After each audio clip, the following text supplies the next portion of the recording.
망신을 주겠다. 직장에 찾아가서 상간녀가 있는 직장에 생일 축하한다고 케이크 보내면서 케이크에 문구를 넣는 거죠.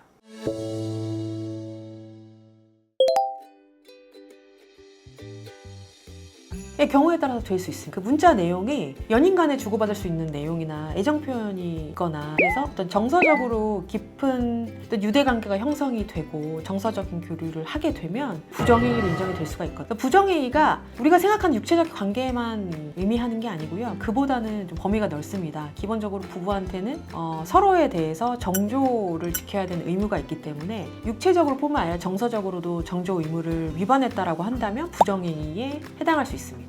부정행위를 하게 되는 이유는? 이거는 좀 심리적인 부분에 분석이 있어야 될 것 같아요. 오은영 박사님한테 여쭤봐도 될 문제인 것 같은데 제 경험으로 말씀을 드리면 일단 부부간의 불화 때문에 다른 이성한테 눈을 돌리는 경우도 있고 하지만 원래는 하면 안 되는 행위잖아요. 그런데 부정행위를 좀 하는 사람들의 성향을 보게 되면 실증을 잘 내거나 이런 분들이 좀 새로운 이성을 찾고자 하는 경우가 많아요. 부정행위가 나타나는 양상도 좀 굉장히 다양하거든요. 예를 들면은 직장 동료랑 굉장히 깊은 관계, 한 명과 깊은 관계를 가지면서 부정행위를 하는 경우도 있고 유흥업소를 다니면서 이 여자 저 여자를 만나며 부정행위를 하는 경우도 있고 데이팅 어플리케이션이나 SNS나 이런 걸 통해서 부정행위를 하는 경우도 있거든요. 최근에 또 상담을 했던 사례 중에 하나는 남편이 여성한테 본인을 총각이라고 하면서 본인이 뭐 혼자 밥 먹고 있는 사진도 보내고 계속해서 새로운 이성을 찾거나 하는 분들은 그런 다양한 채널을 통해서 부정행위를 이제 저지르게 되는데 어떤 관계에서도 만족감을 느끼지 못해서 그런 게 아닐까?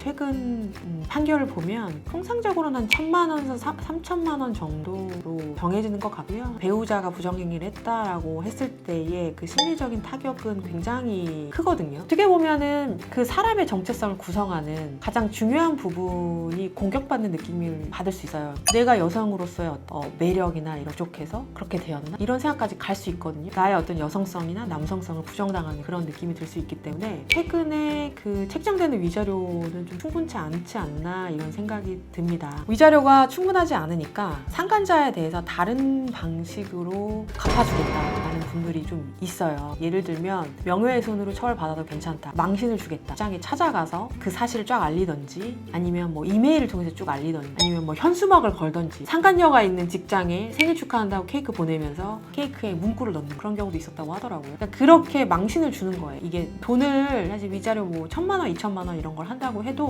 타격이 있을 수도 있지만 없을 수도 있거든요. 그런 식으로 수를 하는 분들도 계시긴 하죠.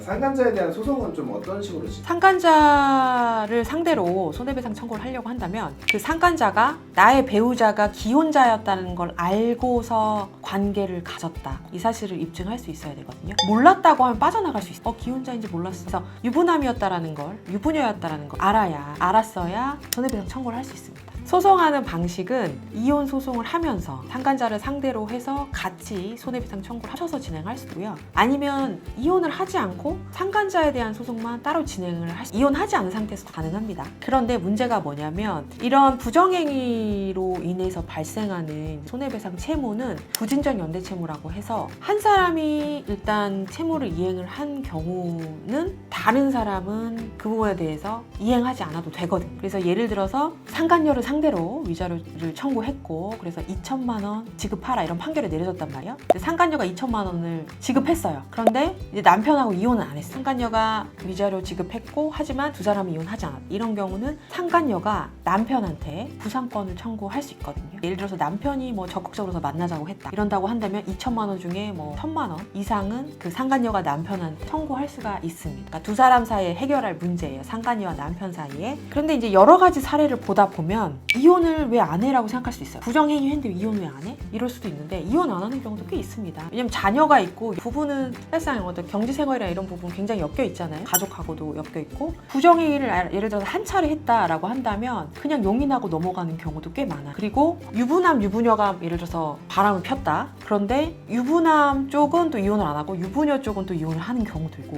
그래서 하나의 어떤 사건에 대해서도 양쪽 가정이 또 다르게 반응하는 경우도 꽤 있거든요. 그리고 그리고 우리가 생각을 해보면 부정행위를 한다고 했을 때 그 상간남이나 상간녀랑 관계가 정말 달콤하고 오래 지속될 거라고 생각할 수도 있지만 그게 아니라 부정행위를 하다가도 또 헤어지기도 하거든요. 사이가 안 좋아져서 막 싸워서 헤어지기도 하고 그런데 이게 그냥 깔끔하게 헤어지는 경우도 물론 있을 수는 있겠지만 지저분한 경우가 굉장히 많아요. 헤어질 때 한쪽이 집착을 버리지 못하고 계속 연락을 해요. 아니면 한쪽이 만났던 사람의 직장에 그런 부정행위 사실을 알리는 경우도 있어요. 부정행위를 하고 그 관계를 정리하는 과정에서 깔끔하게 관계가 마무리가 되는 게 아니라 또 다른 여러 가지 법적 문제가 생기는 경우가 있거든요. 그래서 이제 제가 본 사례 중에 하나를 말씀을 드리면 상간녀가 남성한테 집착을 하면서 스토킹이나 이런 행위를 했단 말이에요. 이 남성은 그 과정에서 굉장히 좀 정신적으로 스트레스를 받았고 또 직장에서도 잘렸어요. 그러다 보니까 이 남성도 나중에는 이 자기가 만났던 상간녀를 상대로도 소송을 했었거든요. 근데 이 과정에서 굉장히 흥미로웠다고 할까요? 이 남성이 자기는 부정행위를 했는데 상간녀를 상대로 소송을 진행할 때는 본인의 와이프와 한편이 됩니다. 그래서 이런 경우 가끔 있어요. 바람을 폈는데 바람을 핀 상대랑은 헤어지고 그 과정에서 발생한 여러 가지 문제를 또 해결할 때는 본인의 배우자랑 합심해서 이 상간남, 상간녀를 막 공격하는 경우. 그래서 여러 가지 사정을 보면서 부부관계는 알 수가 없구나 라는 생각을 하게 됐습니다. 그래서 이혼도 쉽지만 또 부부관계가 한번 맺어지면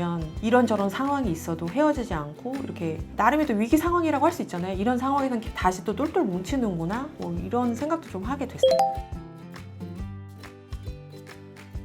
부정행위랑 또 간통은 조금 달라요. 근데 기존에 간통죄가 있었을 때는 깨면서 바람을 폈다라고 하면 처벌을 받는 거죠. 형사상 처벌, 전과가 생기는. 지금은 형사 처벌은 없고 민사소송으로 돈으로 해결하는. 위자료가 거의 1,000에서 한 3,000 정도 나온다고 볼 수 있는데 많이 나오는 경우는 제가 이건 들은 얘기예요. 제가 맡았던 사건은 아니고 한 1억 원 정도 인적됐던 경우는 어떤 경우냐면 남편이 바람을 펴서 애를 셋을 키워준 거예요. 그런 경우 위자료 1억 정도 나와요. 협의 이혼이나 이혼 소송 중에 다른 사람을 만나면 되나요? 이혼 진행 중에 다른 사람 만나도 되는지에 대한 질문을 가끔 받습니다. 그리고 실제로 만나시는 분들도 좀 있어요. 그런데 아시겠지만 이제 협의 이혼이나 뭐 이혼 소송이나 이혼 조정이나 이 과정에 있다라고 하는 거는 부부관계가 아직은 유지되고 있다라는 거거든요. 법적으로. 그렇기 때문에 다른 이성 만나시면 안 됩니다. 참고로 최근에 나온 판결 중에 하급심 판례인데 협의 이혼을 하게 되면은 숙려 기간이 있거든요. 자녀가 없으면 1개월, 자녀가 있으면 3개월의 숙려 기간을 주는데 숙려 기간 동안에 한 사람이 이제 다른 이성을 만난 거예요. 근데 이 부분에 대해서 이제 상대 배우자가 위자료를 청구했는데 바람을 핀 사람은 우리 지금 어차피 이혼할 건데 이 혼인관계 다 파탄됐는데 딴 사람 좀 만나면 어때? 이런 입장이었겠죠. 그런데 법원에서는 어떻게 보냐면 숙려 기간이라는 게 이혼의 전 단계로 보는 게 아니고요. 이혼하기 전에 혼인관계 유지를 위해서 다시 한번 생각을 깊이 해봐라. 이런 취지에서 시간을 주는 거기 때문에 숙려 기간 중에도 다른 이성을 만나면 안 돼. 그건 당연히 부정행위고 부부로서 정직 의무를 위반한 걸로 인정이 됩니다.